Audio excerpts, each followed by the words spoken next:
Is everything hard? Hello. Okay, there we go. Got a few things sorted. Harry, welcome in. Tetsu, Bulbadim, Herder, Zir, Dr. Prince Bones, of course. Hemlo, welcome in, welcome in. Hope you guys are having a wonderful Saturday. Really, really nice to see all of you here. On a wonderful day. Wonderful day indeed. It is a great day. It is a great day to be a lab rat, I'm telling you now. A great day indeed.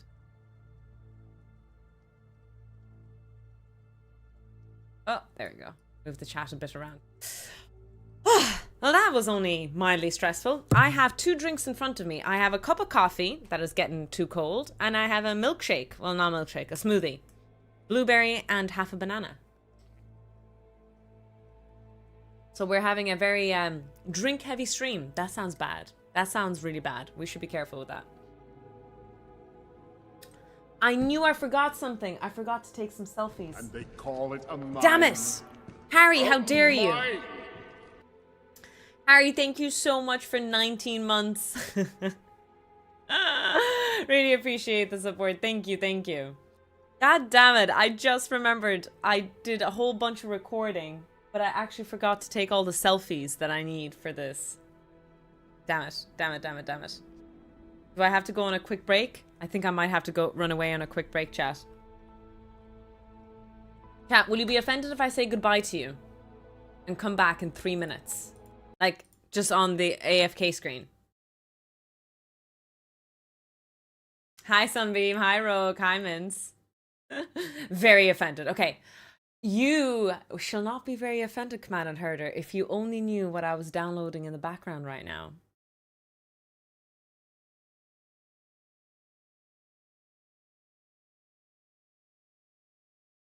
I'll be right back, chat. I'll be right back. Right back indeed. What does the sun, Chernobyl, and a banana have in common? I know they don't walk into a bar. All of these things have radioactive properties, and I just want to talk a little bit about radioactive units. The reason I wanted to do this video is because there's so many, and I didn't realize just how many there are. The first one we're going to talk about is Becquerel. You might know him because he did win a Nobel Prize alongside Pierre and Marie Sklodowska-Curie. The unit Becquerel describes the disintegration that occurs per second. Multiply that number by 37 billion and you have the Curie. This is the conventional unit of activity. Another unit associated with radioactivity is Gray. It is described as the absorption per matter. So the unit would be joule per kilogram. This would be a very important aspect in medicine, for example. Another form of this unit is rad. You probably encountered this if you played Fallout. 1 rad is equal to 0.01 Gray. That is how the rad is defined nowadays, but back in the day it was defined slightly differently. It was defined as 100 ergs absorbed per 1 gram of matter. And ergs was just 10 to the minus 7 joules. Another unit that was used in the past a lot is the unit Röntgen. If you watched the BBC Chernobyl, well, never mind, I've actually lost my selfie stick. Stick that I capture my camera with. So that just went down the drain. Yes. Oh well. I'll do it tomorrow, I guess. Or another time. That's so weird. I did clean up my... Oh, it's right here. Whatever. I'll do it I'll do it at the break. Fine. I'll do it at the break. It's fine, it's fine, it's fine. Yeah, I'm back. Just let Medjay drum some selfies. Honestly, he might as well. He might as well. Medjay's really incredible. Hi, Sebastian. Welcome in. Is the selfie stick went down? Man, remember selfie sticks though? That was such a huge thing. Here's the selfie stick. So it holds my phone, and then I clamp this onto the table, and I run away, and I take a photo. Self-timed. That's usually how I make my social media posts. In case any of you are wondering how behind the scenes works. Hi, Lind. Welcome in. Welcome in. So that's how all the behind the scenes selfies go. Hi, Carl. Hi, Brave. Howdy, madam in chat. Howdy, howdy. How do you do? How do you do? Welcome in, guys. Oh, I am really looking forward to streaming today. I think there's going to be 3 parts to streaming today. Very, very short science segment. I just want to build something really quick. It's an SR latch. Then I plan to, which is just stands for set reset. We're just going to build some stuff. Then we'll play a little bit of Elite Dangerous. So I have been testing it on the Steam Deck, which is great, and it works. And in the meantime, I'm downloading a game in the background. Yes, I did see your chat. Hello. Hello, hello, welcome in. A SOAR latch. It's an SR latch. Yeah, I don't have YouTube or Twitch integrated on my screen, but I see YouTube and Twitch. No worries. It's just that I need to find a new thing that can integrate both of them. But yeah, it's. Do you tilt the Steam Deck when turning? If not, why not? So the Steam Deck, I have one concerning issue, is that the Steam Deck gets extremely hot playing Elite Dangerous. Extremely hot, like real, real, really hot. So I am ever so minorly worried about that. But other than that, it's all good. So during the winter, Elite Dangerous is going to keep me very, very warm. But yeah, it was okay. I had to get used to the controls. Couldn't move obviously mouse and keyboard around, so I had to be carefully concerned about that. But other than that, it's fine. Hope you're taking it easy and drinking lots of tea. Oh no, Rogue Jelly, you're sick. I hope you get better soon. Hi, Brute. Welcome in, welcome in. I'm sure Lana says hello as well.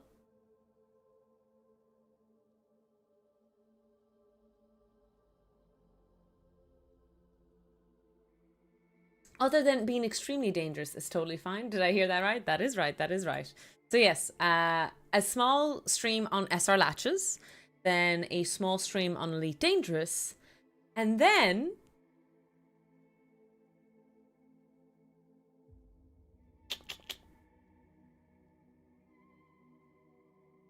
I am downloading a very large game in the background. A game that I've played before and I really, really want to play again. I don't know what's come over me, but it is only 6% download completed, so bear in mind it could take a while. I'm not sure what you're asking. Hello. What do you mean? What will I do with this chat exactly? I don't understand the question. Sorry. I'm confused by the question. Yay, Prey! You know what? I do want to give Prey another go, Spooky. I do. I did get some negative comments on my Prey VODs. People getting really annoyed with me, like why I'm lost and confused. And I'm like, listen here. That was my first time working full time while trying to stream during the week. It was so hard. I was so tired, and yeah, I was exhausted, and chat can be really, really mean. Listen here, you little shits. My brain's not functioning, okay? I'm tired. And pretty much why I don't stream during the week anymore.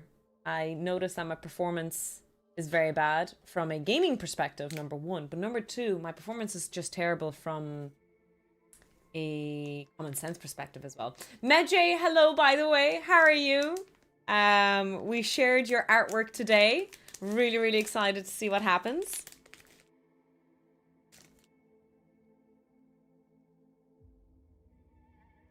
I hope the videos do well. Yeah, if you guys want to check it out. I got something in the parcel today, which is really, really cool.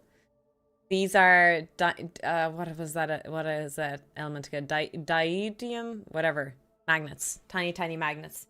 The idea behind, oh god, separating each card. So we can 3D print some fun stuff. Neodymium. There we go, Zier.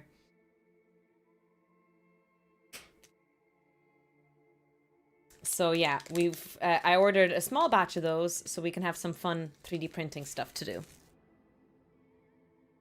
The words. All right.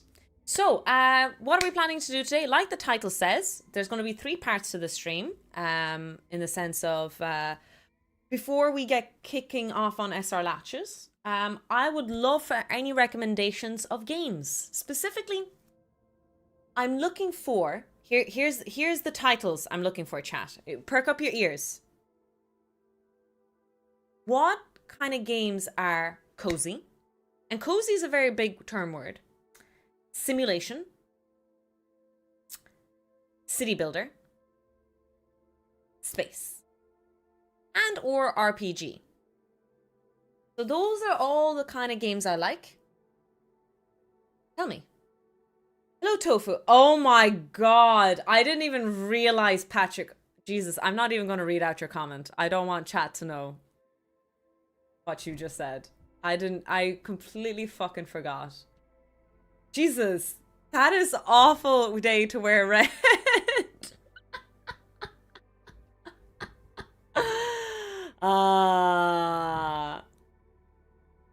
I just thought I looked cute. That's why I wore a red t-shirt. Actually, I recorded a formal video, so I wanted to look a bit more formal today. So we talking about Timberborn in space. That would be great, actually. Mana Lords, I've downloaded. Wait, do I own Mana Lords or is it just on my wish list? I actually don't know. Do I own Mana Lords? I own Mana Lords. There we go.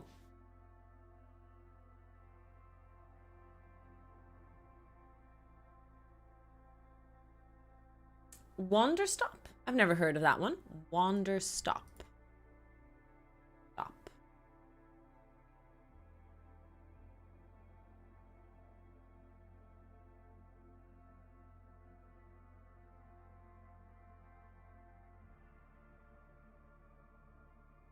Oh, that does look cute. From the creator of Stanley Parable.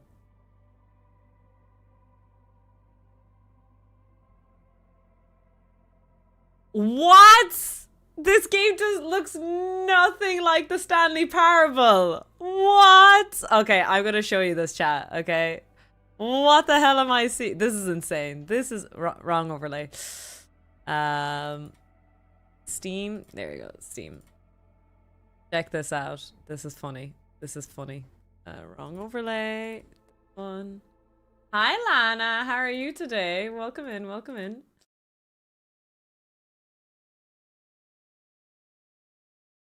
So someone recommended this game. This is quite, I would say this is quite bizarre. Just from the advertisement is that it's by the creators of the Stanley Parable. And if you guys know what that, like, okay. I'm just not going to say anymore. I'm not going to say anymore. I'm not meant to be here. I'm a fighter. I'm meant to be in the arena, in combat. But instead, I'm out here in the middle of the woods, running a tea shop. So, what does running a tea shop involve? Well, there's a lot of gardening, and I've had to get used to the pretty unique tea machine they've got here. None of these tasks are all that hard, they just take patience. And I'm not really the patient type, but I'm surviving. Of course, I have to actually serve the tea to our customers. And once that's done, I'll usually check in with Boro, the guy who owns the shop, to see if my help is needed anywhere.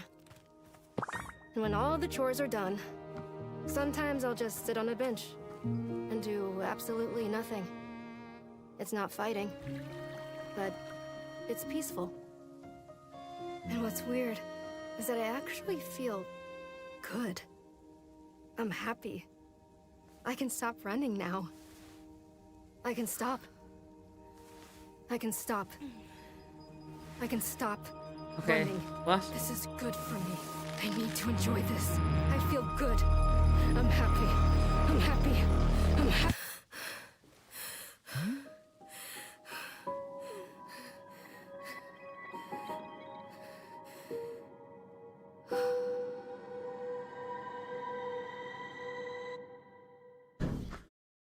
All right. You know what? You've sold me. You've absolutely sold me on this game. It is on my wish list. Hell frickin' yeah. That looks fantastic. Tiny bookshop? I think I have that on my wish list already.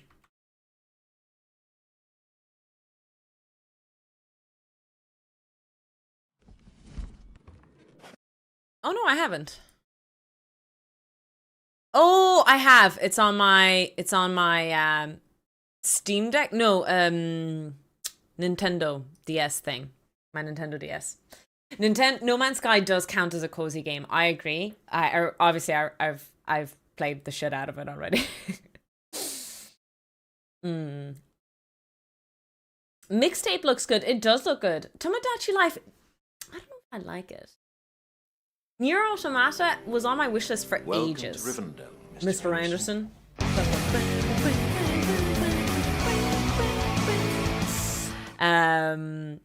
It was on my wishlist for a while. I don't know. I kind of slowly started growing out of those kind of games.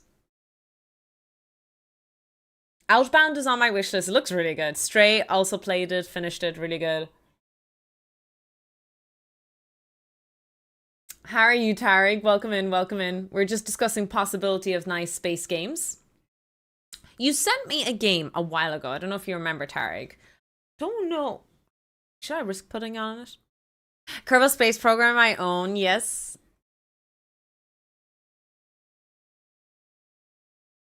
Yeah, so I heard of Mixtape, but I heard that it's hugely copyrighted. It might be a game for me though. I actually did wishlist it a long time ago when I saw it not the Game Awards. What are they called?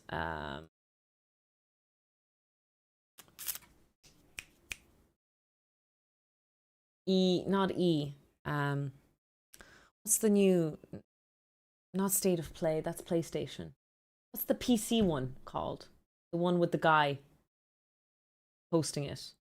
Who hasn't aged and is probably a vampire. You guys know what I'm talking about? Do I own Space Engineers? I think I might already own Space Engineers. But I actually have never played it. Yeah, I do own Space Engineers. Last time I remembered of another cozy game. Map, a game about maps. Map. A game about maps. Map. Oh, okay. Check this out. Hard Space Shipbreaker. Yep, I have played it. I thought it was quite scary. Rivendell. It has the same issue. So I was a bit stressed about the whole floating, but it is a game that's downloaded on my Steam Deck. I think I can play it on the Steam Deck for sure.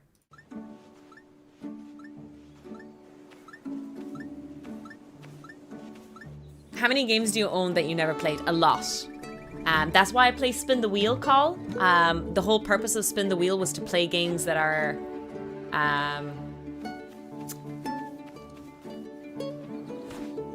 to get through the games that I own and I never played, you know?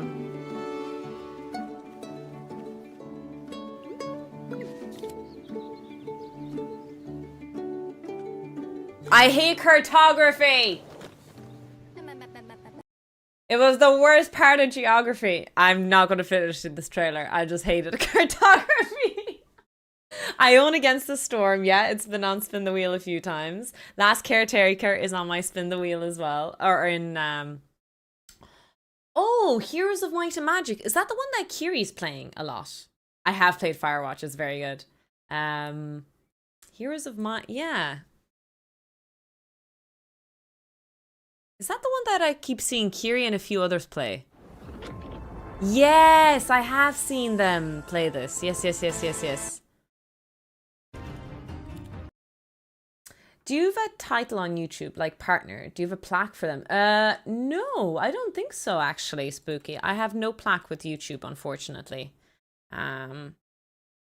If I were to get my first like proper YouTube thing for YouTube to recognize me, I think I need to reach 100,000 subscribers.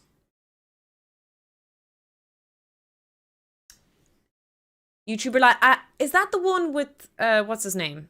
PewDiePie. YouTuber's life. So yeah, if you guys can get me to 100,000 subscribers, no stress. I'm at 14K after 6 years. That is not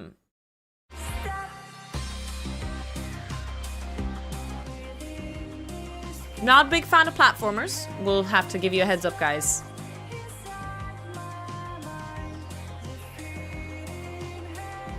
I really suck at platformers. I don't know why I'm so bad at them. I get so stressed playing with Nathan.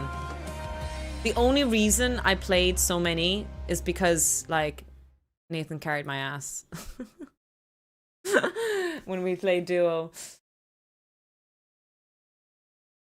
Heroes of Science and Fiction. Oh. Starship Simulator. I feel like I've heard that one before. Is that the one that's early access at the moment?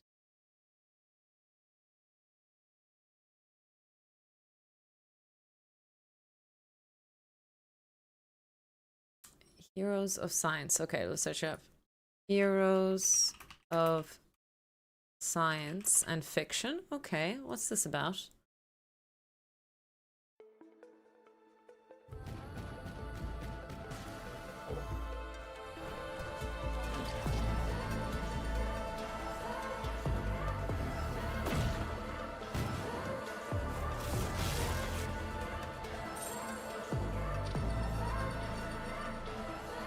You always try to sneak a strategy game, don't you, Tarek?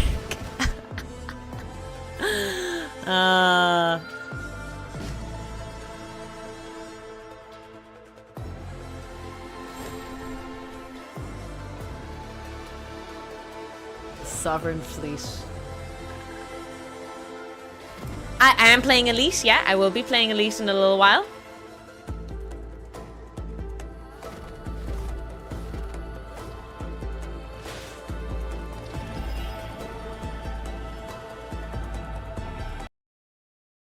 What Remains of Edith Lynch? Yes, I have played it. It's very good, David. David, even.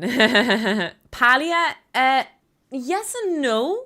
Have I played Palia? No, in the sense that I've seen a lot of it and I'm not into it. Okay.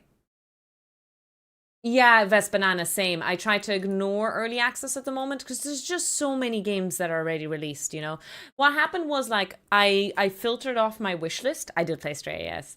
I did clean up my wish list recently, like 2 years ago or so. And so I only actually have games that I'm generally actually interested in playing. But it was really cleaned up. As you can see, I have only 66 games on my wish list, and most of them are early access or not even, you know, out yet. So, you know, as you can see, the purchase button isn't even available for half of these games, because I've just wish listed them, waiting for their release. So it's just something to be mindful of in that sense. Have you any interest in D&D fantasy? If so, I recommend. It's like D&D Disco Elysium. Disco Elysium was interesting. It was definitely an eye-opening game. I feel like if I played Disco Elysium now, I would have appreciated more than I did. I'm just a lot smarter now and a lot more mature now. But yeah. Don't know if I want to play another game like that.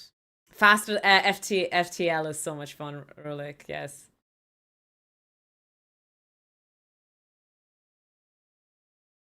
Fallout Shelter I've played. I played the mobile version of it.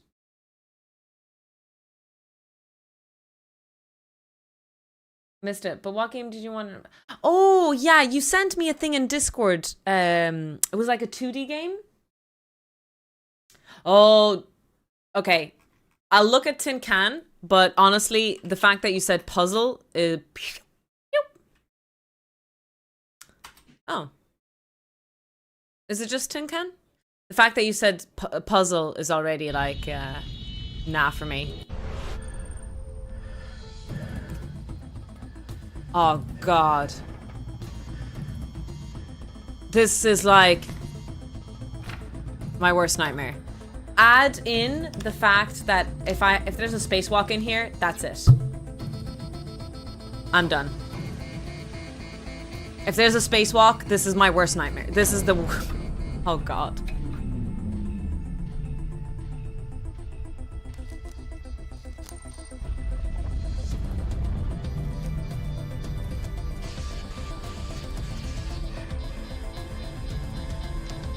Bruh, this is literally the worst thing ever. This is all my nightmares jam-packed into one. Hell nah. Hell nah. We're not playing that.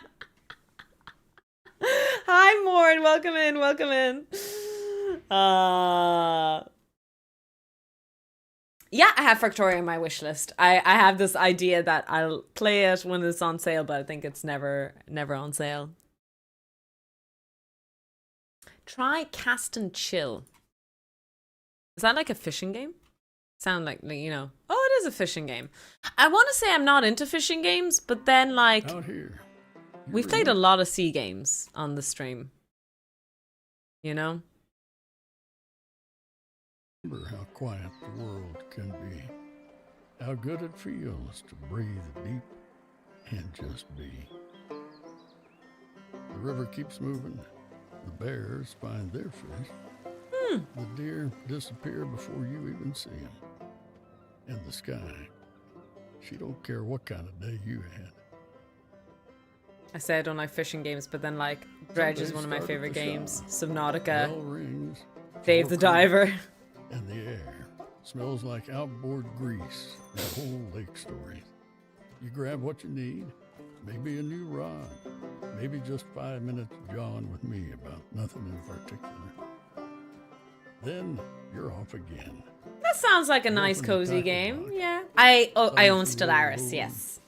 Each one with its own story. Alright, I'll take this. I'll take this. Noita is a great game. And a bit Melio, that's how you get banded in the stream. Banded. I'm not a big fan of Tiny Glade. come and go. Did you see my question? I did not brave? No. Some slip the hook. Doesn't matter. And I'm It's scrolling not up and I still cast don't see it. Or the fight. Or the story. Hi, Chris. Afternoon. It's the stillness. The quiet. The feeling that, for a little while, you're exactly where you're meant to be. Alright, I like it. I like it. Come on. Cast your line and chill a while. Civ games. I have looked at some Civ games. But I've never played them. I own Civ 6, and it has been on my spin the wheel for a while, but we just never landed on it. For the purpose of science, could Captain America beat Superman in battle? Statistical physics, a rock could beat Superman, you know? Anything and everything is possible. But, you know, I'm not that kind of nerd. That's a very specific nerd you need to answer those questions. I'm not that nerd.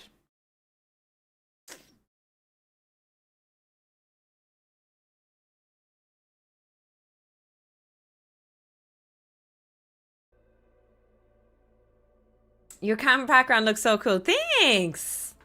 It's my working room where I do lots of stuff. Survive the fall. Hi, Hacks. Long time no see. How are you keeping? I hope you're keeping well.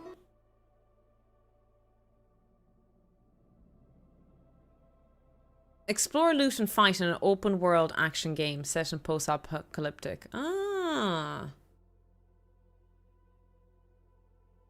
Y'all have weird definitions of cozy. Yeah, I mean, there's different types of nerds. There are, let's be honest, we are all different types of nerds.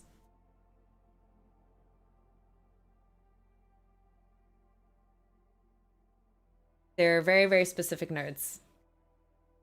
Every single one of us right now in this community is a nerd. A lot of people don't realize it, but they're nerdier than they let themselves on to be. I will say that. But yeah, before Keeper, do you mean Gravekeeper? Is that the same game, Vespanana? Before I go, can I show off something really, really cool and amazing? Medjay and I... well, let's be honest. It's just Medjay. I don't want to say Medjay and I collaborated on something. This is not a collaboration. This is just Medjay, full stop. Did really, really something amazing. And that is he created animation of me teaching physics. And this was a physics video I did, or like a weird thing I made up 3 years ago. It was one of my first kind of things when I was teaching thermodynamics. And yeah, Medjay did some amazing art to it. Changing my Twitch name to Nerd at Heart. There we go. I just always forget where the volume is. There we go. States, if Henry Cavill is equally as hot as Chris Evans, and Chris Evans is equally as hot as Ryan Gosling, then Ryan Gosling must be equally as hot as Henry Cavill. I don't make up the rules. This is simply physics. The zeroth law of thermodynamics basically states, if Henry Cavill is equally as hot as Chris Evans, and Chris Evans is equally as hot as Ryan Gosling, then Ryan Gosling must be equally as hot as Henry Cavill. I don't make up the rules. This is simply physics. There you go, chat. You heard it here. You heard it live on Twitch and YouTube. The truth and facts of the zeroth law of thermodynamics. Just facts. It's just facts. What can we do? Voice recorded live on Twitch. That was true. Yes, yes. So yeah, Medjay drew all the artwork for that, which is really, really amazing. And yeah, we'll see how well it does. But already a really positive reception. Really appreciate the support. And yeah, and I don't think I've been live since it happened, but we are obviously partnered on YouTube, which means as of yesterday, because it took a few days, I have begun to earn money on YouTube. Chat, after one whole day of, you know, all the videos I've uploaded on YouTube, shorts, lives, full format video. Do you guys want to know how much I earned on YouTube? Are you ready? Medjay, obviously you're going to get a cut of my earnings from here on in, so hold on to your panties and get excited for my billionaire status. Are we ready? Dun dun dun dun. There. €2.11.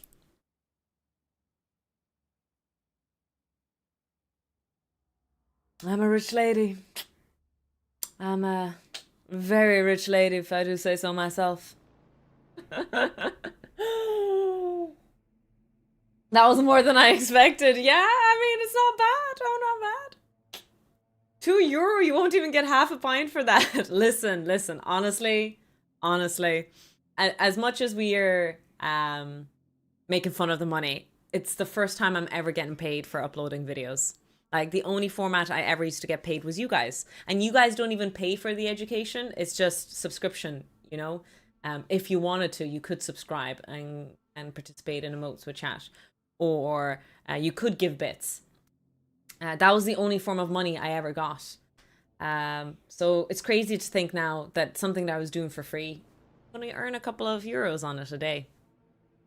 I don't know. I personally think that's a win. Hi, Archimedes. There's a lot of work in making videos, though. It's sad. Yeah, well, I'm not a very big YouTuber. I'm very, very small. Obviously, Hello Sunshine is saying, is congratulating there as well. Welcome in. It's still nice to get something. And you never know. Maybe I'll become a bit more prominent on YouTube, but... Does your students know you have a Twitch channel? Yes, but most of my students don't watch Twitch. They follow me on socials instead. It really sucks because I'm in Ireland, I can't monetize my TikTok or my Instagram. My TikTok and my Instagram are my biggest social media platforms, like in terms of followership and engagement. And because I live in Ireland, I can't monetize them. So I'm losing out on hundreds of euros of monetization just because of where I come from. Discrimination against the Irish. It never stops. It never stops. Yeah, so I think like you need only 10,000 followers to enter the Creator Fund program, but because, yeah, like it's not even anti-European because I know Germans can join it, UK people can join it, but just because I'm in Ireland, poop. It shocks. But that's okay. Like I said, I'm lucky to have Twitch. Because most people who do social media and content creation don't have Twitch. Twitch is one of the main stuff. So yeah, now Twitch and YouTube, that's all I have. That's all my source of income. Well, that's a lie. Obviously, I teach and lecture, but I just mean like of all the platforms I do work on, Twitch and YouTube is my smallest one. And yet it's those two platforms are the only ones that I earn money on. You could start your own website. So yeah, I am opening a new website. That's happening. But it's not going to be monetized. Everything I'm uploading is for free. I'm doing everything out of the goodness of my heart. I just finished recording a whole bunch of videos on this guy. And it is obviously sponsored by Creality 3D. We're really, really grateful for them sending me the 3D printer to make all of this possible. But basically, I'm going to upload all the SD files, all the programming, all the electronics, and yeah, make education accessible and cheap for people. Twitch is lucky to have you to... Aw, young. You're too kind. You're too kind. Yes, I did. I did redo the whole layer, and I have a nicer box here. I just finished printing it. Where'd it go?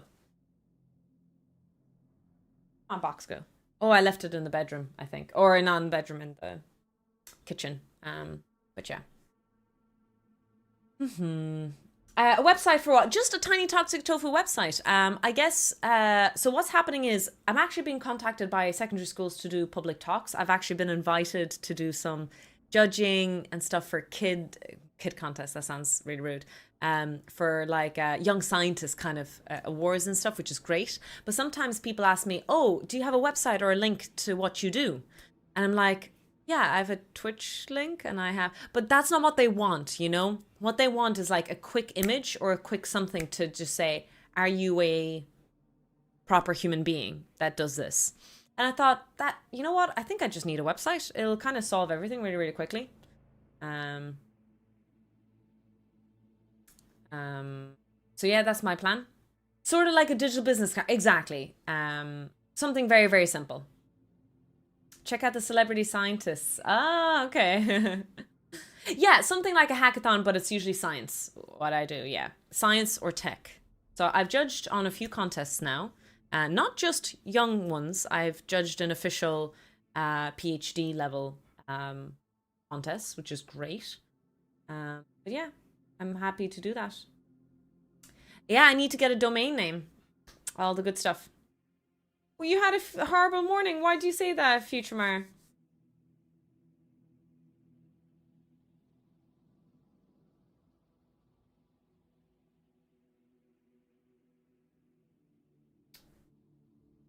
You should speak to new scientists. Would be awesome. Oh, I like there's loads of kind of contests like that, but it's really hard to get in contact with them. You can't even just DM them or email them. They just ignore you. It'd be awesome to I think I need an agent. I think that's what I need, ultimately, an agent. But even agents are hard to find. The agents that reach out to me are not appropriate, as in like they don't fit my theme of what I want to do. And the ones that I want just ignore me as well. So it's really terrible. A TED Talk?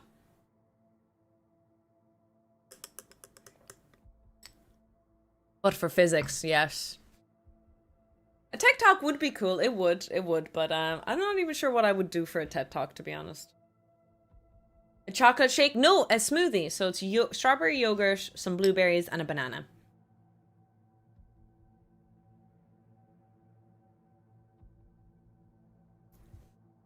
You need an agent to find an agent. There we go, Bubsy. Yes, we have looked at Emilio. We watched, I watched Kiri play it a lot as well. Sounds horribly healthy. It's very tasty. It is very tasty. Oh, stop. The AI stuff I get. Every single collab message I get is AI. It's awful. And I just report them for spam immediately. And you know what's just... I roll my eyes at the back of my head. I get so many sponsorship offers on AI stuff. But hold your horses. The fucking email is AI generated as well. And they fuck it up as well because sometimes they'll have like in square brackets, insert a username. And then they'll have another square bracket in their text. They'll say something like, oh, we're really, really interested in having you collab because of your content, such as in square brackets. Please insert here what kind of content this person creates. And it's just like...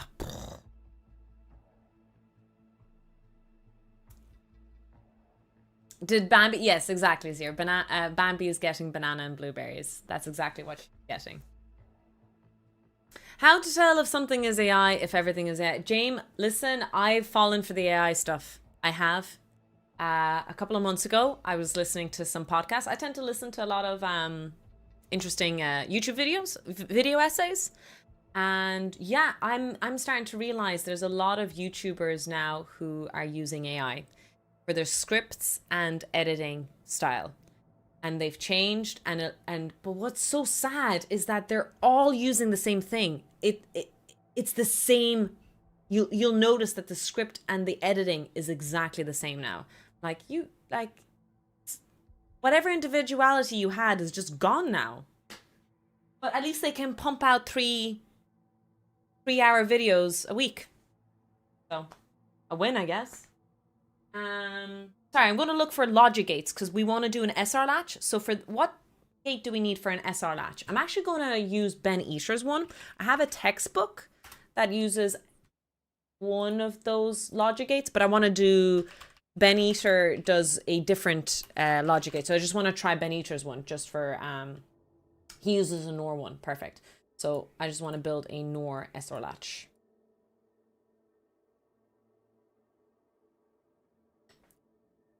That, Chris, literally, Chris. Oh, Fabledom has so much fun hacks. I played it. Yeah, it was really good.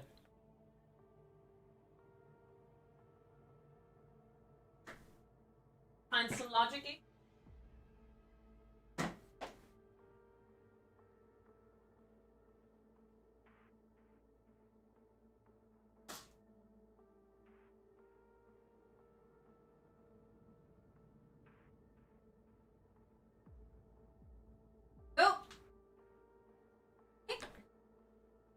So, Ben Eater's tutorial. Ben Eater is amazing on YouTube. I really recommend him. So I think I use a NAND latch gate when I teach. So for this one, I just want to see if I can build a NOR SR latch. So that's what I'm going to use for this demo.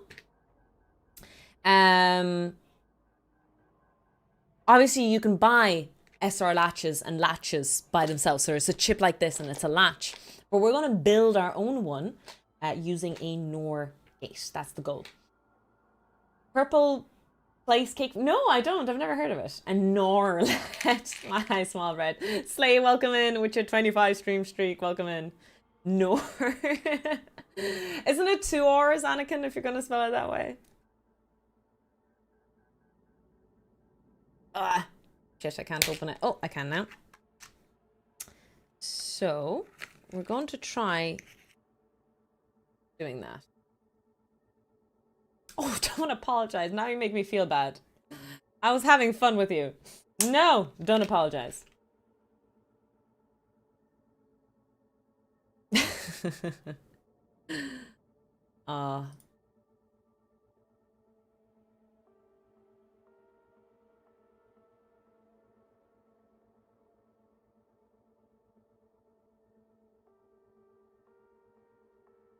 Oh yeah, but the way Ben Eater does this educationally is freaking fantastic. He actually uses an OR gate first. So I need to... So, okay, I'll put my NOR gate away and I'm going to use my OR gate first. But I need to know which one is OR.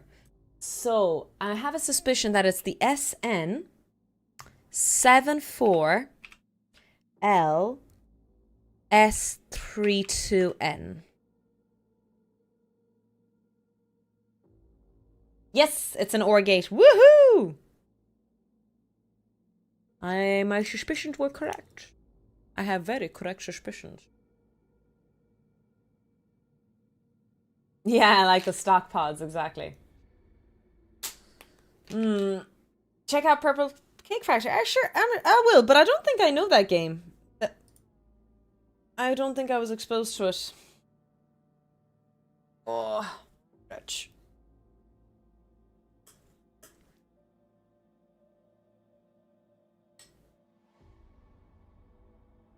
No. So X Series, yes. I know of it. Not a big fan. But no, I've never heard of Space Haven. Love Ben Eater. One of my lecturers at college used to use his videos now and then to teach stuff. I mean, Mikey, I don't show his videos, but like, there's two people who taught me a lot: Ben Eater and the chemistry tutor. And so, but they've been around for so long that I did my college degree with their support, got my degrees, master's, PhD, graduated, became a lecturer. And so I'm teaching their legacy. So they've been around for so long now that the new generation of lecturers teach based on their teachings. So 07 to those two dudes who taught me everything. And don't let the organic chemistry tutor mislead you. He does a lot more than just organic chemistry. He didn't do too much back when I was a student, but I did a lot of chemistry. My bachelor's degree was in chemistry and physics. It's a joint degree. So he helped me a lot in my chemistry days. But then he went into a lot of physics. And I'm a big fan of his physics stuff. He tends to teach with American notation, and I teach electronics with American notation. So it's really helpful in that sense. But yeah, I highly recommend both of them. Really good. To this day, still produce amazing videos, and all their old videos is freaking fantastic.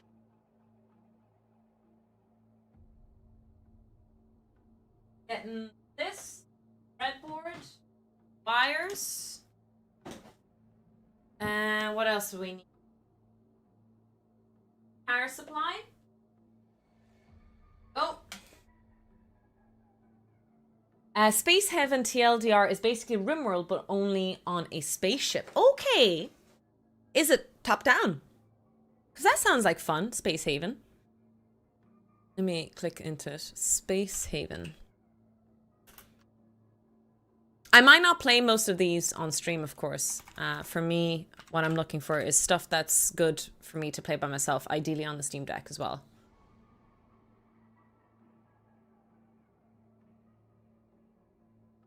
Oh, it's early access. Okay. I'll keep an eye on that game. The power supply. Oh, I need to clean up everything here. I started cleaning something and then I left it. Who would do that? Who would start cleaning up something and then leave it?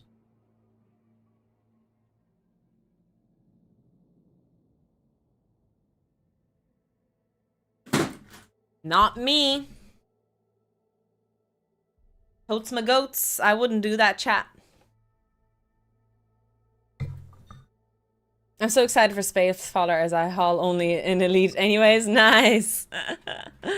So you just do delivery stuff. That's pretty much what I've been doing in Elite since I downloaded on my Steam Deck. Ooh, sorry. Here is the way.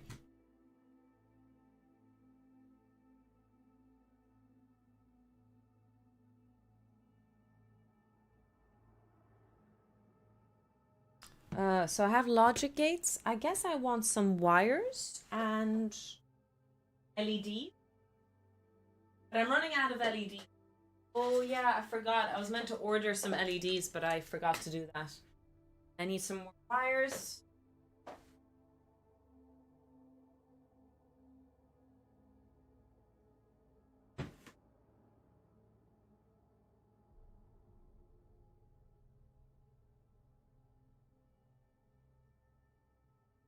I want like high quality LEDs. Well, like good quality ones. Very good quality.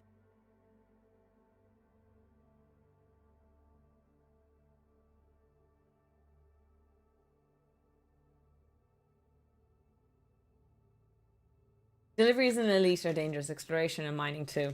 Yeah, a lot of people are saying there was a lot of YouTube comments on my Elite Dangerous video talking about they can't wait to see me mine like a proper vein or a core or something. And I was kind of confused about that. That sounds honestly terrifying.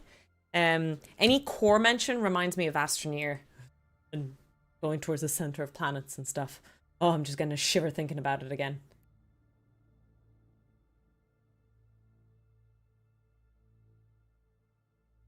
Why do I have to be such a...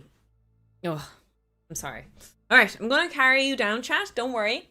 I'll be gentle with you. Going for some upsies. There we go. Gonna build some circuits today. Your demon core bitting. Yeah, so it's PUTG and there is light in there, James. But it's not set up now. There should be, you know, lighting up. So what we're going to do is we're just basically going to connect an OR gate over here.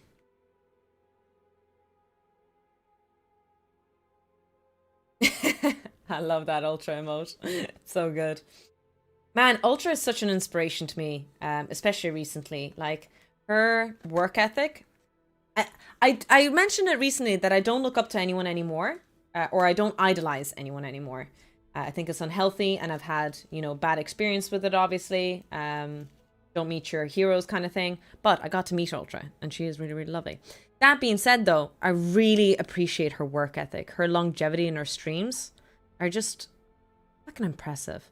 Ultra and Slow. I'm trying to think of anyone else. What streamers have like amazing long hauls when it comes? Yeah, it's the Canadian streamer. Yeah, she's very good. And she plays simulation games really, really, like she's really, really good at them. Do you guys know of streamers who are also just amazing at long hauls? And it's not just streaming long hours. It's one thing to suffer through 24 hours, but like still provide amazing quality content. Hi, Higri, welcome in.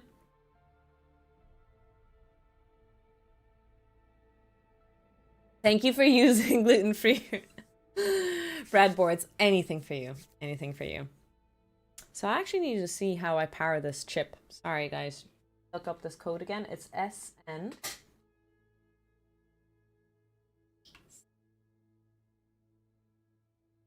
There we go. Look up a data sheet for that.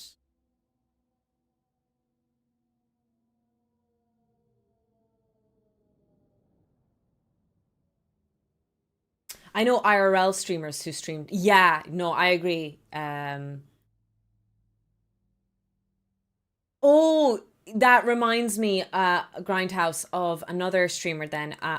Jonathan Ong. He streams so long. Also 12 hours at a time. Their stamina is amazing. And I'm starting to wonder, it's like, I don't actually get tired of streaming most of the time, so why do I stop? Well, today I have to stop by 7 because Nathan's cooking dinner. Like, okay, well that I guess I understand that time match. And it's like, well, tomorrow is Sunday and I have to go to work, so I have to sleep properly. I was like, oh, okay. So I guess my time constraints are because life, unfortunately. But they have lives as well, right? Twitch streamers have lives. Not that unusual. Toph was going to say something controversial. Watch this now. So apparently the power cable is actually here, by the way. This side. I'm just keeping an eye on the data. And then the ground is connected here. So we'll get a brown cable just to match the color. But it's way too long of a brown cable. We'll try and use... So maybe we'll get some tweezers out for this. Used to have nice tweezers. Go. Oh, can't find them now. God damn it. Day and age, I can't even find tweezers. We're doomed, chat. We're doomed! There we go. We have a ground and we have a live. Let's go.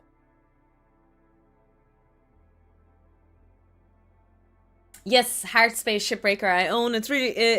it's kind of relaxing, but kind of stressful. Hi, Nopi.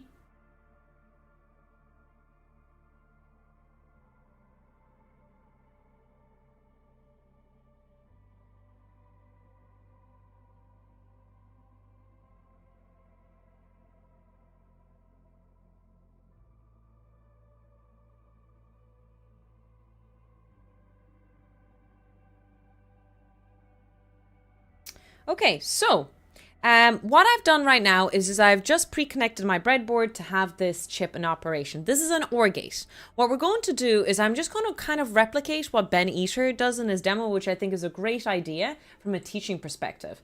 Like I said, I fucking recommend Ben Eater on YouTube. Absolute fantastic educator, really good at electronics, and he's been around for so long, like I said, that I was a student when he was around.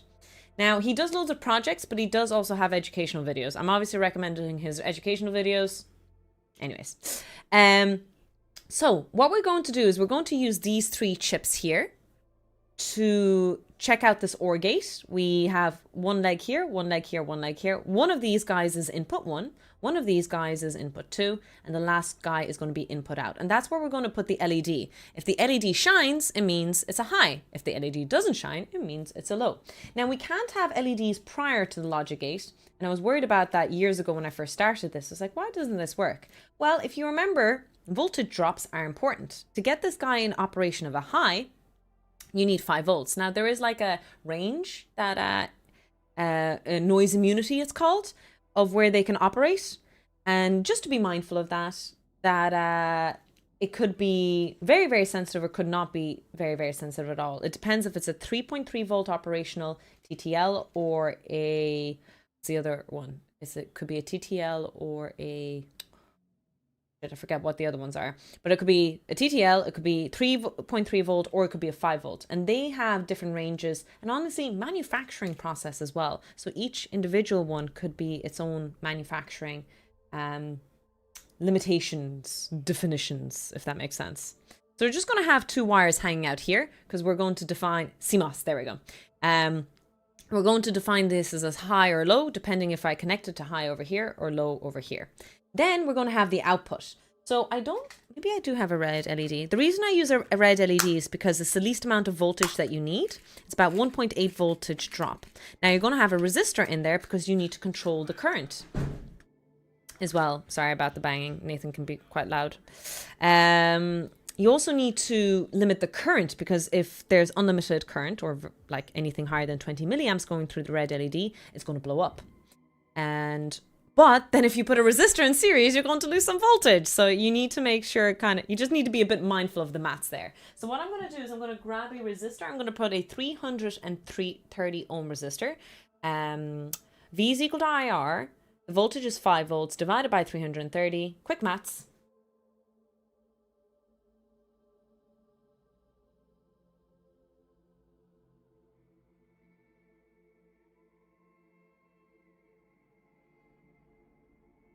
Won't the LED do it? But that's why we're putting a resistor in series after it.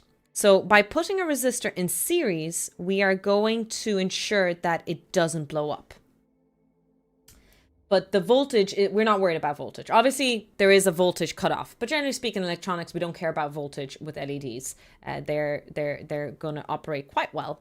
Now, just remember your legs of your LEDs. One leg is longer than the other because it is a diode, a light emitting diode. It means that it can only allow current in one direction. I thought the resistor should go before the LED to input current. It doesn't matter. You could be at one after the other or before, it doesn't matter. Now, if you're kind of thinking it from a water flow perspective, this is where a lot of the water analogy kind of collapses with resistors, but it doesn't matter in a circuit if the LED and the resistor switch places one after the other. If you have the kind of water flow analogy in your brain, it makes sense in your brain to put the resistor before. But in reality, it doesn't matter.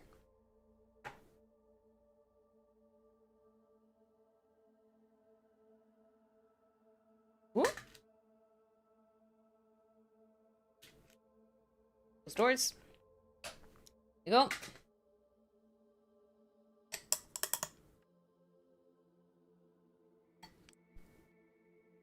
Right, there we go. I think I need a button for this demo, if I remember correctly.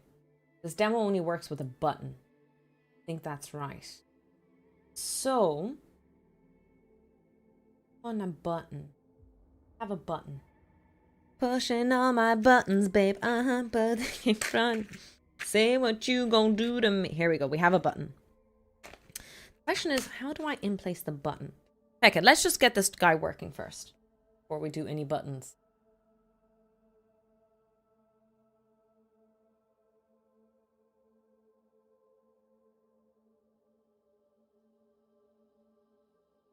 Is there a quick explanation for the water flow example?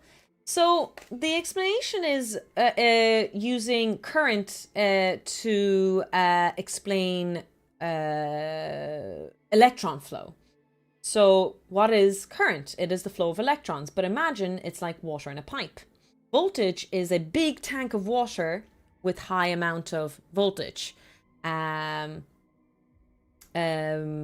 high pressure. So the higher the height of your water can, the more voltage that you're supplying to it. And finally, resistance is how thin or thick your pipes are. If it has high resistance, it's a very, very skinny pipe. And if it's a very low resistance, it's a very thick pipe. So those are kind of the analogies that people use. Now, they're okay. I don't mind them if it helps in the beginning. But generally speaking, it kind of is poor practice because the analogy tends to break down at a certain point. But also, yeah, the analogy just breaks down is why I don't tend to like it as much. But yeah, if it helps in the beginning of your journey, definitely a good idea.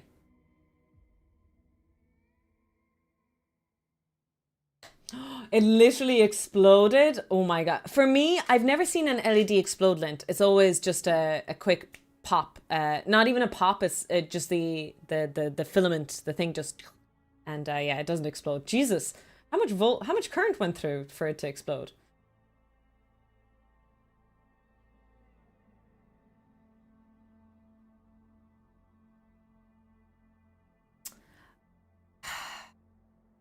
I understand the question I think that you're asking, Lumpy.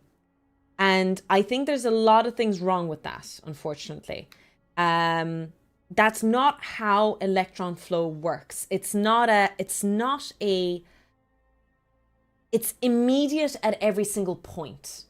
There is no start or end to your circuit. I know it feels that way when you build a circuit, but that's not the way it works. When you have a potential, everywhere on your chain track on your circuit, everything moves simultaneously. Now, there is electron drift, which is really, really slow. But generally speaking, we do say that, you know, the current, the circuit initially is at the speed of light.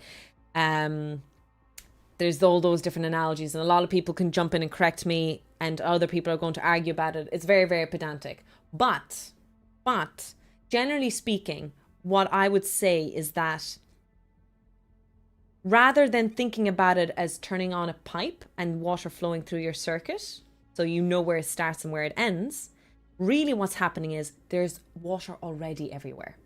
You haven't turned the pipe. What you've done is you've unpaused the pipe. And so the water here begins to flow all simultaneously under the conditions of the circuit that you've designed. I don't know if I made things worse there or better, but let me know. I might have just made everything worse there. I apologize.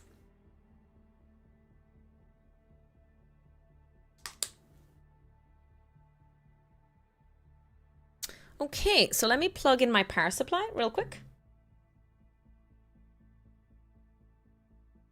Exactly, the pipe doesn't start empty. This is how capacitors work.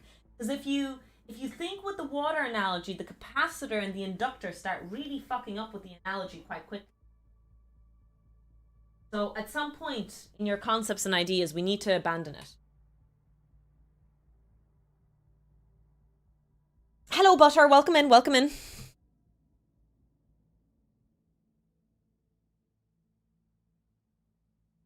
Okay, so what I'm going to do is I'm going to power. Oh yeah, I'm making sure my power supply is on. And okay, first of all, we want to supply 5 volts. This power supply scares the bejesus out of me, chat. I fear my power supply. Because I have to short it like this, and then it hisses at me. Okay, so now we set the current limit, and I'm going to set the current limit to... God, it is so difficult to control because it has such a huge current range. So the smallest turn of the knob just... Okay, look, it's 0.1 amps. That's a lot of current. And it will absolutely blow the LED. But listen, beggars can't be choosers.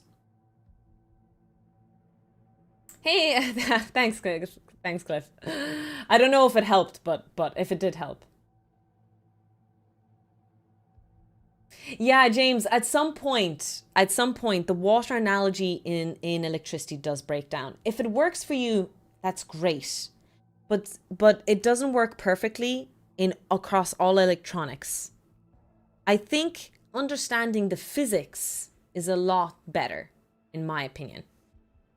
Learning the physics of electronics will help you understand instinctually electronics. But, you know, to each their own and all that. Okay, chat, this is an OR gate. Oh, shit. Okay.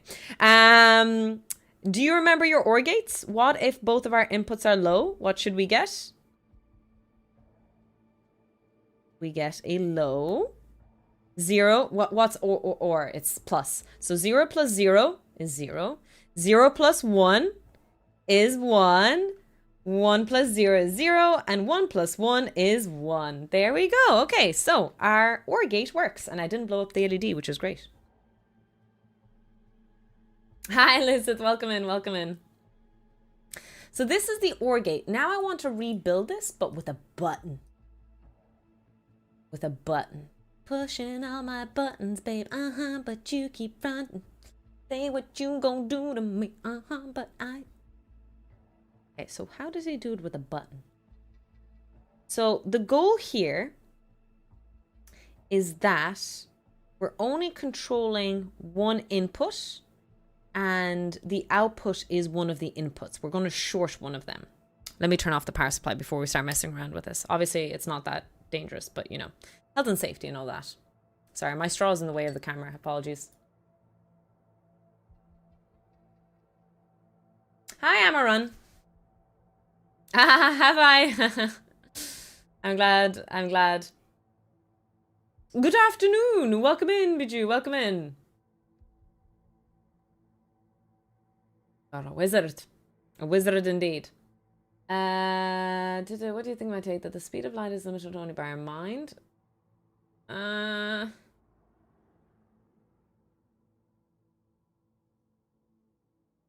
I generally do not subscribe to those kind of ideas and thoughts.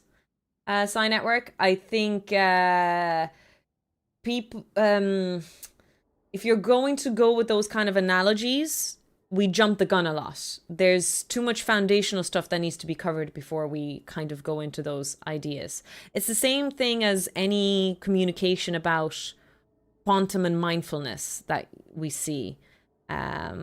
If I understand what you're saying, by the way, correctly, I could be misunderstanding. I'm not a big fan of those kind of things because to me, whenever I hear any argument, it's never plausible. The people who discuss it don't seem to know what they're talking about, if that makes sense.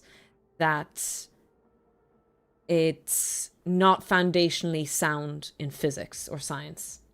So now that's not saying what you're saying is incorrect, but any concept of our minds being the limiting factor or our perception being wrong is where I kind of draw the line of, you know what? I don't know enough about this to even start that conversation. Does that make sense? So I'm not going to play a role in this conversation when I know I cannot provide anything fruitful, positive, or even constructive. I'm not even anything useful.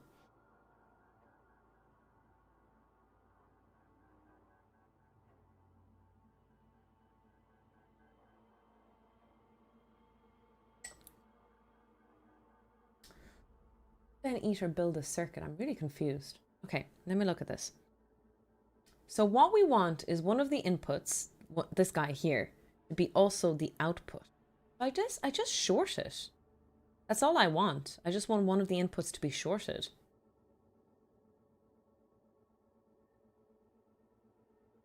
The only goal here, really.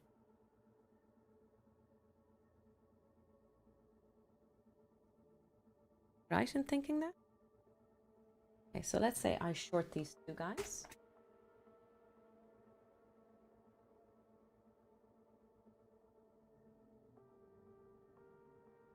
Yeah, I want to use a button, but I also want to short it. One of the inputs is going to be the output. They're going to be the same thing.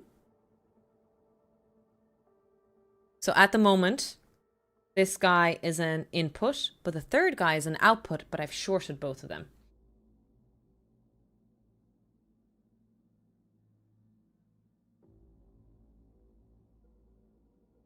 A 0 if we push the... Sorry.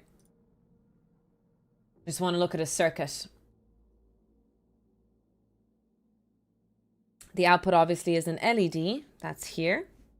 Oh. Which leg is short or long? I think this is the long leg. Daddy long legs there. Then connected. Thinking that? Yes. Connected to that. Okay. Then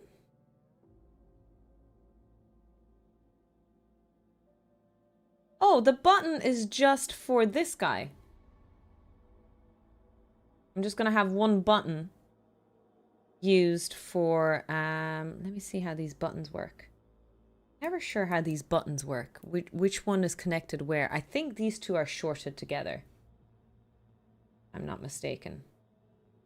Or unshorted together. It depends which way you want to look at it. So build a circuit here. Oh yeah. Hi, Pratt. We're just building a. Our goal is to build an SR latch, but for now we're just building an OR gate with a button, and showing the problem with a normal OR gate. We're kind of replicating Ben Eater's educational video, that he did on this. Well, I learned this from Ben Eater. I don't know if anyone else did as well, but this is I'm sharing you my educational path. So this is our input here. They are always wired the other way around than you think. I think you're absolutely right. These switches, this isn't a switch. This is a button. A switch is a proper thing. This is a button, and a button is really confusing to me. I could be wrong about that. Don't take what I say seriously. You never know. So one of these guys are connected to high, all right, to low. The other one is connected to high. So let me get a wire here.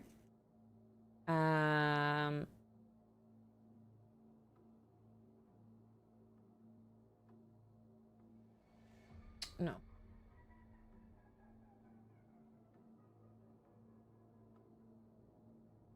Ugh.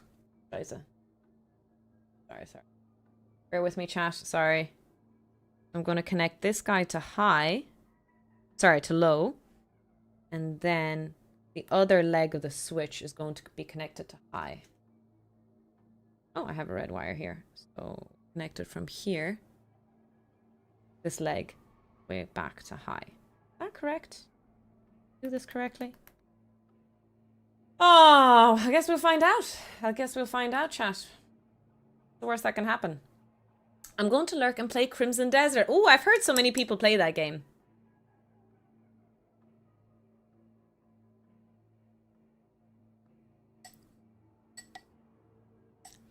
An SR latch is a logic gate system where you have a functionality to store a high or a low input for one click. Okay, that's terrible. No, you know what? I take back what I said.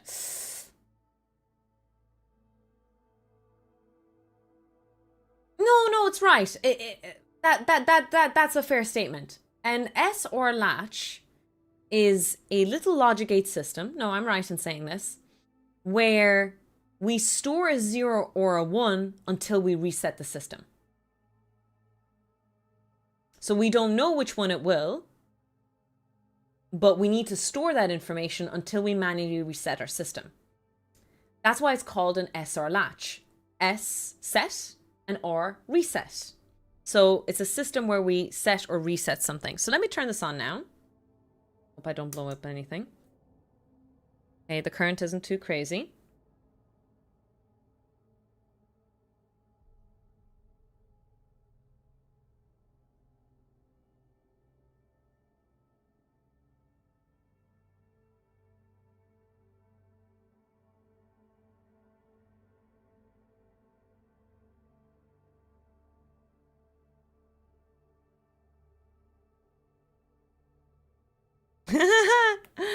I have no idea what I'm doing.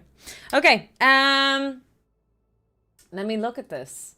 So I think I did this correctly, where my B input.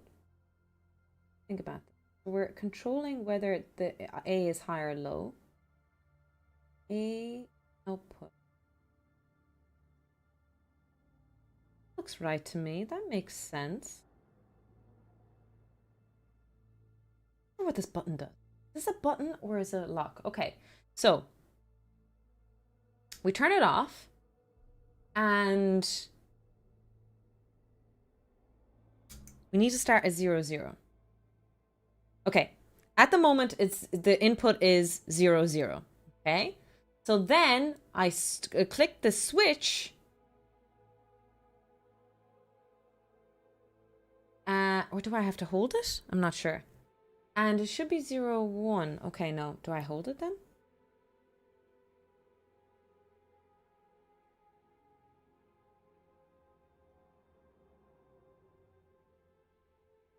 Is this a button or...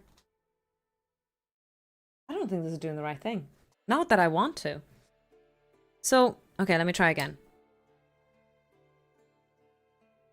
So I'm going to turn on the power supply. We start at 0, 0. Okay, that's a terrible start. Oh, unless the button is... Okay, must be 0, 0. Then I press the button.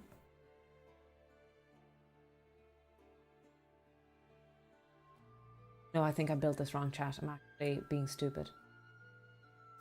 No, so debouncing isn't something we need to worry about with this guy, I think. I know what you're on about. Debouncing is an issue later for more complex circuit. For this guy, I don't think debouncing is a concern. I think I'm just being stupid. Don't worry about it. It's me who's the problem. Let me think about this.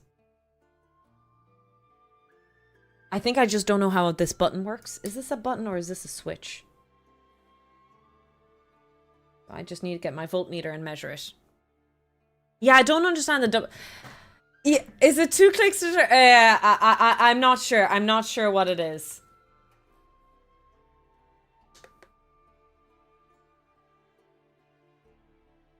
Exactly. I just need to know what this button does. Sorry. Let me measure the resistance really quick. So... I'm going to flip its legs over. Here we go. Hello, hello, hello, hello. So I'm just going to touch your legs really quickly here. Reload? Jesus, how much resistance does it have? Okay, maybe there is no resistance here. We have resistance between these two legs? Need the tiniest bit of resistance. Tiniest, tiniest, no?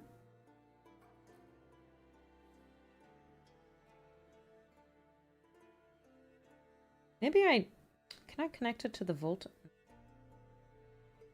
Sure. Oh, Space Engineer. Yes, we've had a few people recommended. Welcome in, Blind. So actually, I'm just trying to do a quick demo, followed along Ben Eater's demo, but he does a little quick educational thing on the OR latch, you know? But I think I might be misunderstanding how the button works, and I might just not have a button.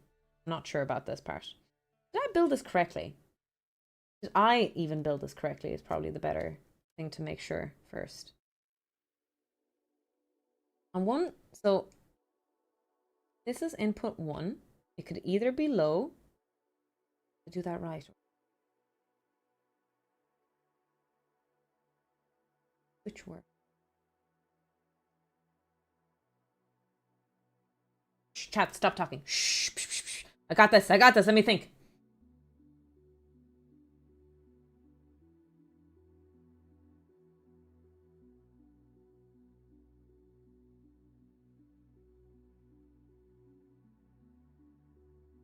No.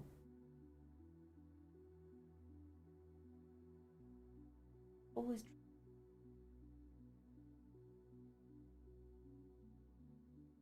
It'll always drag it to ground. Should I put a resistor in here?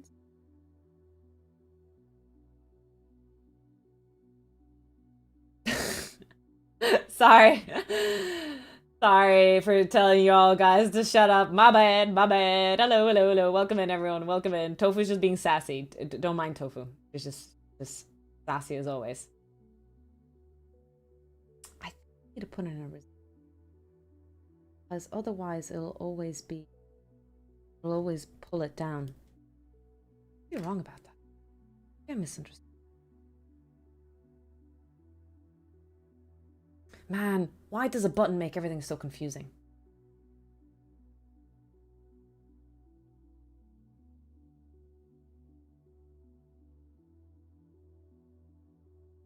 Internal logic circuits are hard at work, exactly. So no, what I'm doing is, for the educational purpose of an SR latch, sometimes it's nice to show the issue with an OR gate and why you can't use an OR gate. So what we're doing is we're replicating a bad setup on purpose. Does that make sense? And so I want to build a bad demonstration of a OR latch and why it won't work.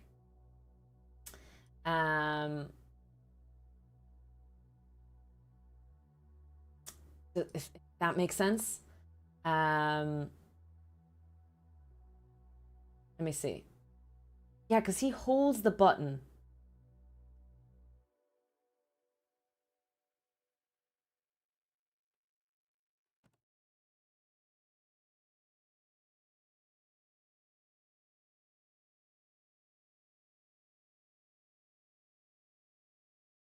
Oh, okay. I just wanted to make sure.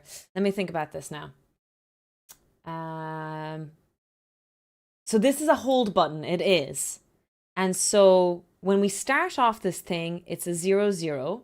When I hold the button, it should be giving me a high. It should.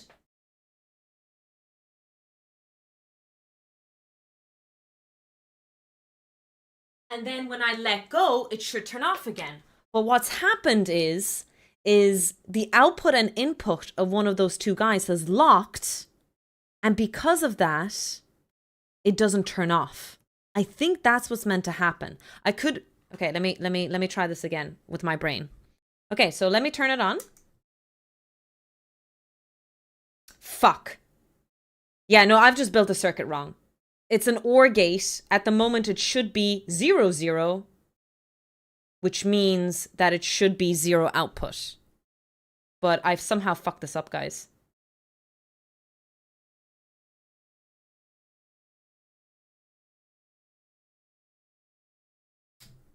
Mom brain, get braining, exactly. How did I mess this up? Let me check the circuit again. I'm so sorry. It's supposed to be like an educational, good, well-mannered stream, and I'm somehow just... How did I get the... Is it the button? I have a suspicion that I'm screwing up the button. Meant to be this way? I don't think so. Or is it the opposite button? Hold up. What if I hold... Okay, let me turn it on. Okay, hold on to your butts.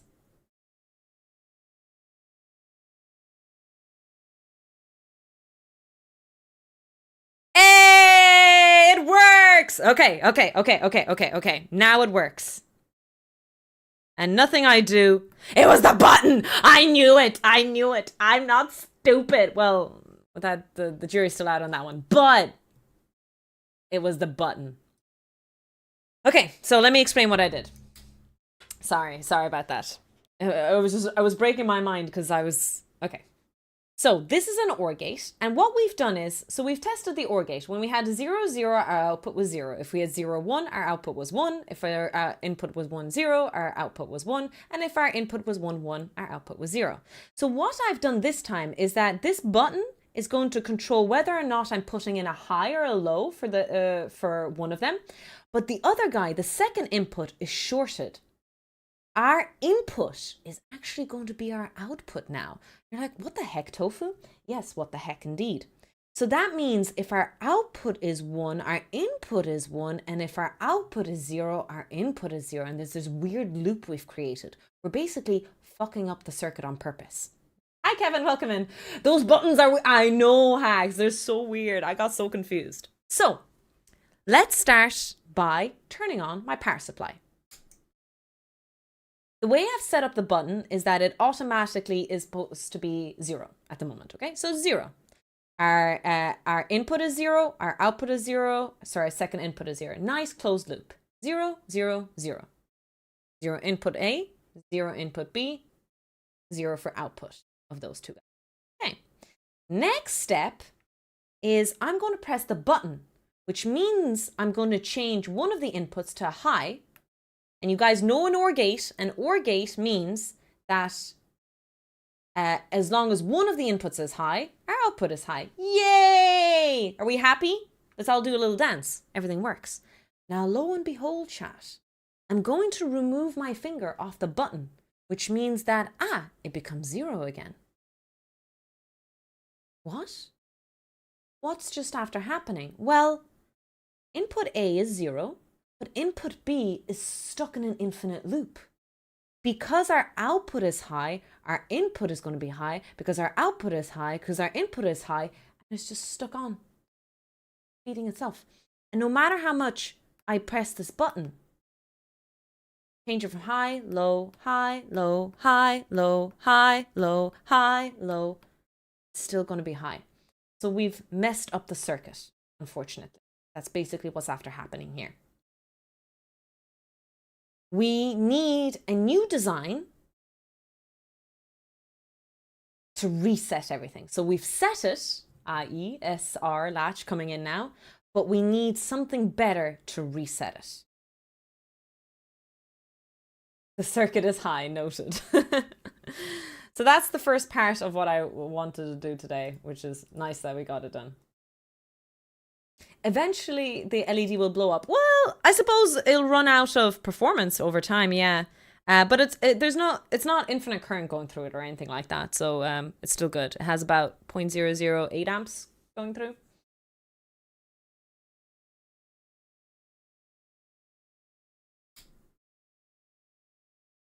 It's okay. It is very confusing what I did. So I'll just show you really quickly. I have a little notebook here. And again, if you guys want to check it out, Ben Eater explains all of these kind of stuff fantastically. And like I said, what's his name? Chemistry tutor. My organic chemistry tutor is really, really good. So what we have is an OR gate. We have input A. It's upside down at the moment. I'll change it. So the truth table is 0, 0, 0, 1, 1, 0, 1, 1, 0, 1, 1, 1. So this is what a typical, let me move it in front of the camera, a typical OR gate looks like. Are we happy about that? We have A, input, B, input, and output. As long as both inputs are 0, our output is going to be 0. So what I've done is I was a cheeky fecker and I did something weird. I grabbed the A input, I shorted it to the output. Okay. So I turned on the power supply and we had a 0, 0 input initially and our output was 0, everything's fine. When I changed A to high, the output became high, which meant that the input became high. So it ended up being 1, 1, 0, 1, 1. Sorry. So for a microsecond, okay, for the first microsecond, our input was 0, 1. Let me do it this way with 2 different color pens. For 1 microsecond, it was 0, 0. I switched this guy to 1. The output became 1. If the output is 1, the input has to become 1. And so it became balanced immediately. It became a 1, 1, 1. However, when I switch this guy to 0 again, when I press my switch, because our input is 1, look at the truth table of an OR gate, 1, 0 will always give us a 1.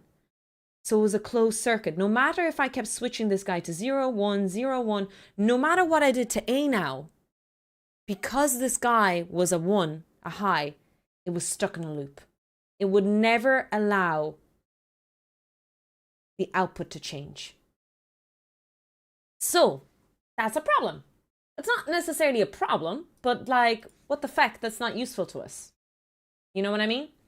So instead, we need to rebuild this.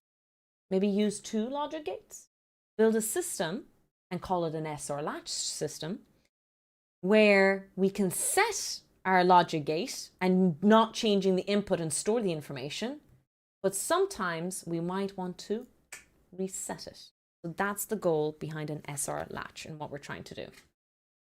It can never be turned off using that button. Exactly. That's part 1 of the SR latch done. And we did nothing. We did nothing, Jon Snow. But the point is, I like showing that just because it's a very nice kind of starter point. And goddamn, those buttons are confusing. It's where I was losing my mind because I can't be this confused. Well, I mean, I can be. Let's be honest. I get confused quite easily. But I was very surprised, even for myself. I was like, you know what, Tofu? Even for you, this is pretty dumb. What's going on? I need more coffee, I think. I think coffee is needed. What do we think, chat?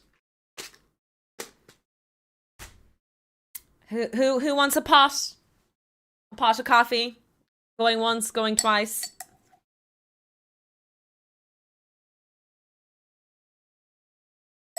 Commander, set a new course.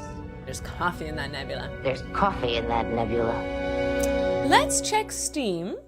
Did I hear wine? No, chat. It's not even 3 o'clock. Who do you have me for? I would never drink alcohol this late. That was a genuine accident. This early. Good. Freudian slip. Where was I? It's 6 p.m. somewhere. Hi, Star. Any chance of a cheeseburger and some curly fries? Hi, Daniel. Welcome in, everyone. Welcome in. Yeah, we might finish the demo with the SR latch tomorrow. That'd be nice, actually. It's very short what I did, but I hope that we have more time for games this weekend. I kind of want a game this weekend. This weekend is a gaming weekend.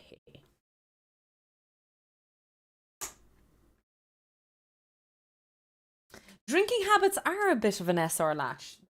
Fair. Let me unplug my power supply. Watch me accidentally shut down my PC. Totally not speaking from experience. Chat, that never happened, right? What was your first game console? Does the Nintendo DS count? Oh, sorry. Does the PC count, actually? We had a family PC and I played on the PC first. One that I owned for myself was the Nintendo DS Lite.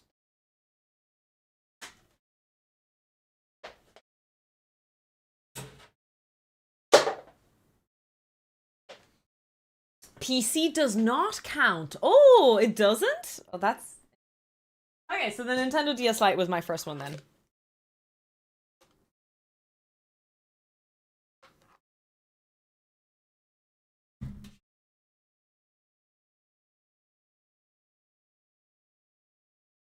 Sega Mega Drive 2.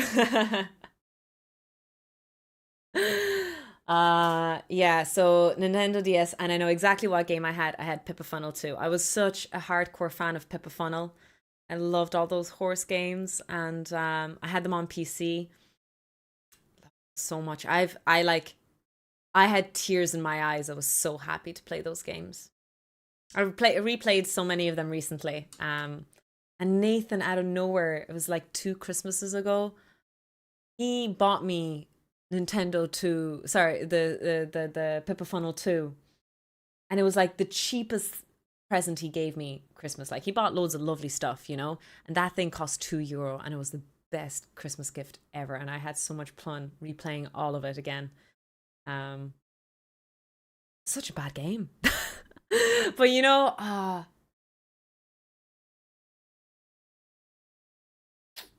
have such fond memories playing video games as a kid. And it's crazy because like I dreamed of better quality games and better games in future.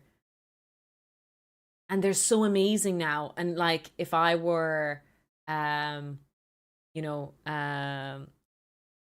if we got to experience the games when we were kids as they are now, I think we would all lose our minds, to be honest. Maybe that's why we're all still playing video games. We don't enjoy them as much as we used to when we were kids, but we're still chasing that high a little bit. I hate VR. I get nauseous and sick. Don't even talk to me about VR until it's like a holodeck level. Unless it's Star Trek holodeck level, it ain't happening. Very, very particular pedantic definition for it for me.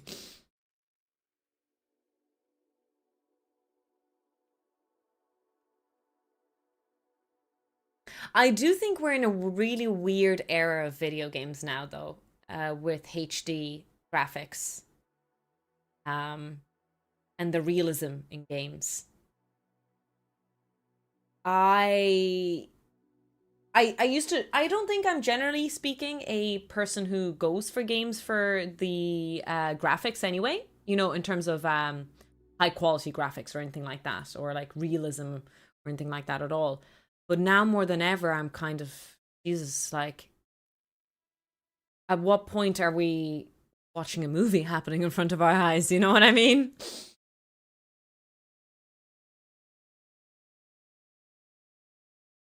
I want my electron tube scan lines though. Hi, Phantom, welcome in.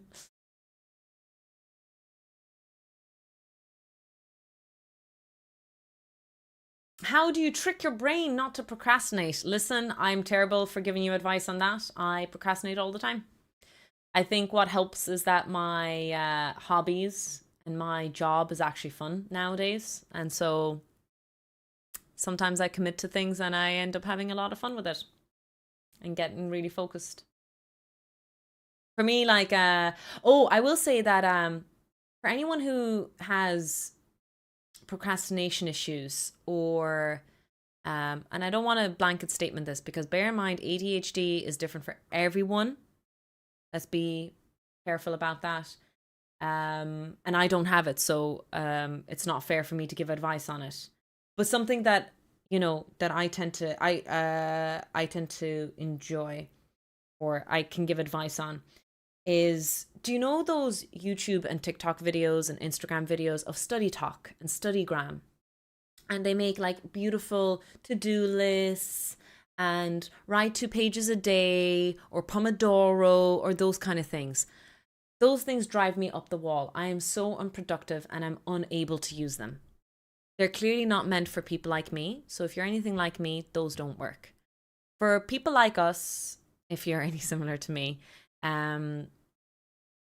it takes a while to get into something.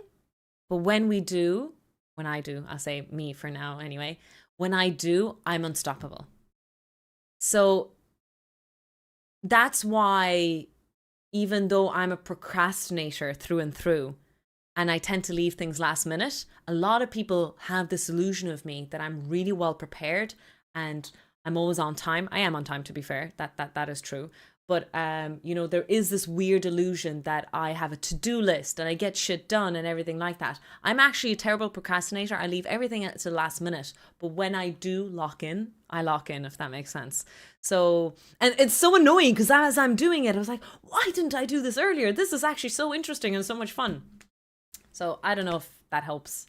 And again, I'm not going to say that this is for everyone. I'm not going to say this is for most people. But if you're anything like me, I don't use Pomodoro method or study sheets or All those things. And it made me feel so bad. For the longest time, I wanted to do that. I love the aesthetic of study talk and the aesthetic of that kind of culture. It looks amazing and beautiful and organized, and I wish I could do it, but it's not for people like me. Anyways, hi Phantom. Hello, welcome in everyone. Yeah, Phantom. I don't want to mention games that are in development right now, but a lot of high AAA games are actually advertising the high quality games, and at some point you're like, is it really worth it though? Like, you're putting in details into the leaves of the trees at the top of the trees that no one's going to see. Is it really worth it? Daniel with the 45 streak, let's go.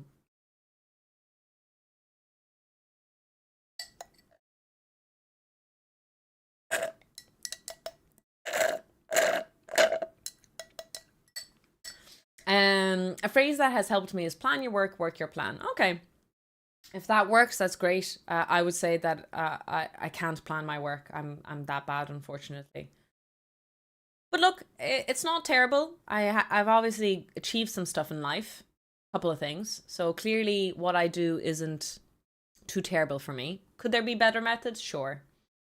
I do notice now, though, that I tend to forget things that I need to get done. I have so much to do now. So I might need to start actually taking down stuff, like on a notebook, actively. Just like while my thought is fresh. Add that really quickly, because I might forget that. Good idea to journal, I guess. Maybe something I should do is journal a bit more. Write down your thoughts. But then I need to find my notebook. And sometimes when I have the thought, most of the time, my notebook's just not there. And I forget to check my notes exactly. Oh, God. Oh, God. We're just asking for trouble. Yep. I can plan or I can work. Blind, it's what really helped me is I will advertise this to no end. I love the job that I do. There are days that are rough, like obviously I hate corrections and I hate exams and I hate writing exams and I hate doing those kind of stuff. But generally speaking, my real IRL job and my streaming jobs are both extremely fun. Net positive experiences. So I'm lucky that I don't have to do the hurdle of getting over the hurdle, if that makes sense.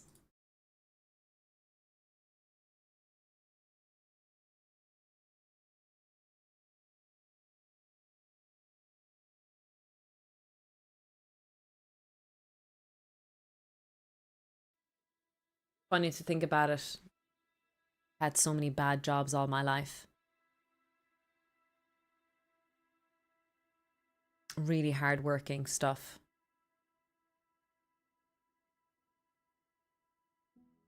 And now it feels like almost cheating. This is my most highest pay I've ever received in life, but also the most enjoyable and the least amount of work I feel like I'm doing. Feels almost not fair. But I suppose that's what a career is, right? You get higher pay and you do less work. I don't know. Maybe that's not meant to work out that way, but hi Time Bully, welcome in. No, not a new job. I've been doing lecturing for over 2 years now. Has it been longer?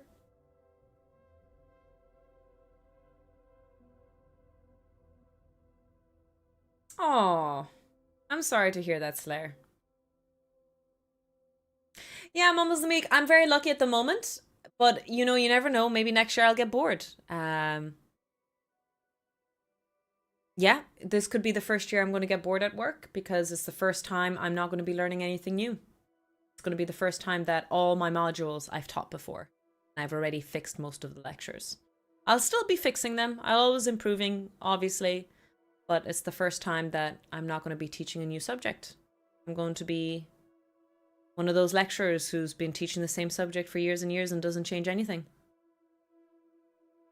Hi, that's me. Maybe I'll get bored. Maybe I'll quit and be like, you know what? Time to be a full-time streamer. I teach general physics, which is nice. I teach a little bit of everything. So I teach the first, in first year university, Physics 101 that you do for the first year, you do a little bit of everything from mechanics, optics, modern physics, electromagnetism, thermodynamics. You do a crash course. That's what I teach. Big classes. And then I teach electronic devices and systems and DC-AC fundamentals. Wouldn't that create more time for other stuff? Yeah, it could. That's true. I am applying for a lot of funding. We'll see if I get a PhD student again. So I'm going to try again to get another victim, another PhD student. I'll try and apply for a PhD student. See you later, Dr. Prince Bones. Can't you just change the fundamental rules of physics? Listen, I try hacks. Sometimes physics don't want to play ball. Hi, Munchko, welcome in. So I studied quantum when I was a student. I did 2-3 modules on quantum mechanics and I was okay. I did obviously well in them. No, quantum never gripped me. It is weird. Many people fall in love with quantum, but I never fell in love with it. I'm not the biggest fan of modern physics. I'm a classist. An IRL lab rat, exactly. Not really, Mumbles. I think all research is really important. I think doing some original work, clarifying some of my PhD work, because I did quite interesting work during my PhD, and I need to write the papers. I'm going to do that. But yeah, I'd like a PhD student to kind of finish up and polish my work and do a bit of new things. Yeah, I think having, like, it's okay not to have a big research group, but I think having a PhD student once or twice a decade is good. Just keeps your brain active, you know? Yeah, keeps your toes into research. And you need to be, like, you need to have your toes in research if you want to be a proper scientist as well. So it's good to be a good teacher, but, you know, a little bit of science is good too.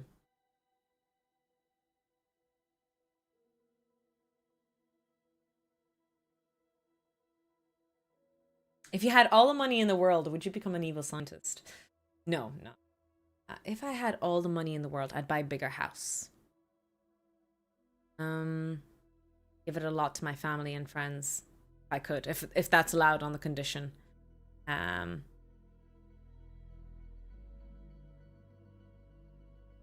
you know what? I think I'd still do the same thing. I think I still would be a lecturer and I'd still be a content creator, even if I had all the money in the world.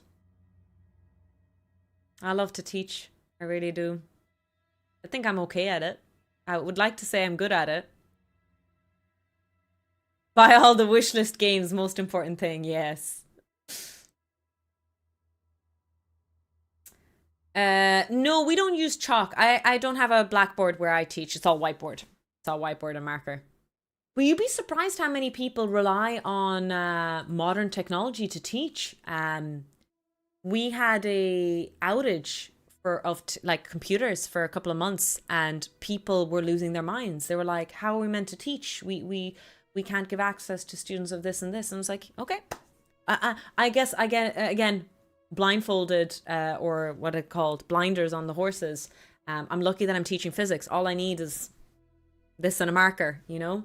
I'll go up on the board and we're going to do this the old school way. I'm going to draw the diagrams, I'm going to explain, I'm going to write the equations, I'm going to solve with the students.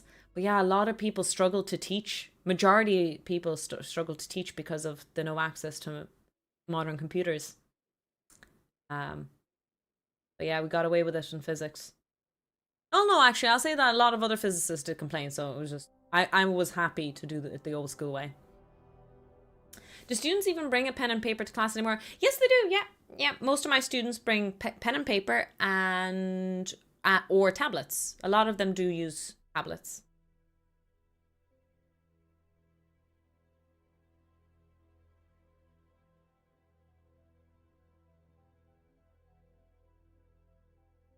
Oh, chat. There is something else tomorrow. We'll look at the SR latch as well, but I ordered something recently. I fucking cleaned up my room, unfortunately. Screwed everything up. But with the Artemis launch that happened, they did a really cool thing. Their parachutes, when they were crash landing into Earth, crash landing is a strong word, the parachutes came off at a certain point. And the sensor that's in the parachutes was a pressure sensor. So what do you think I just did? I went and ordered a pressure sensor. So I don't know how we're going to get it to work, but I want to design, build, and code a little pressure sensor device in hopes of maybe making a fun lecture on the topic of Artemis. Obviously, physics of Artemis. Hi, Robert. Welcome in.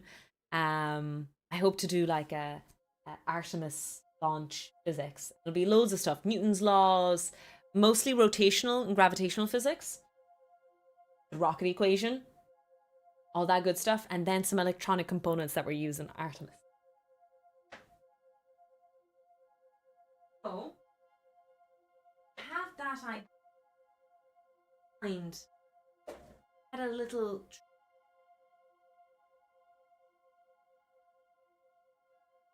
I put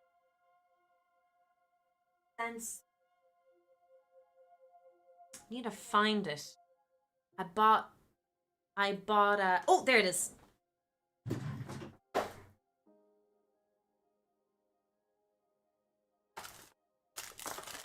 Or not.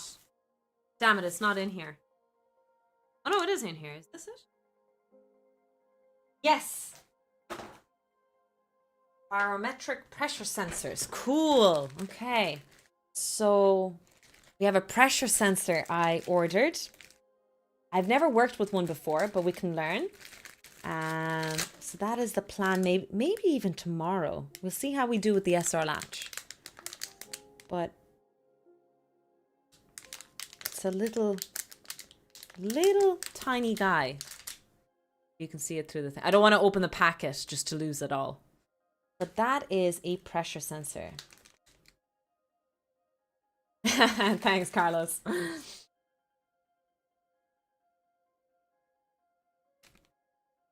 So yeah, that's one of my plans. I want to design a lesson, an Artemis lesson. So we might, it's a digital barometer, exactly. So we might explore some ideas for an Artemis lesson. I totally didn't apply for the front page next month. That idea. Even if we don't get it, I don't care. I think that lesson's going to be fun to do. What I might do is I might say goodbye to YouTube. A bit of a short and weird lesson today. We did talk a lot about games and we just did a little bit on SR latches, but I'll see you guys tomorrow. I want to play a lot of games today. So I want to play an hour or two of Elite Dangerous, just a short stream. And then I want to start, possibly, a new game that's going to take a long time to download and a long time to play. So this game is going to be a lot of, back and forward.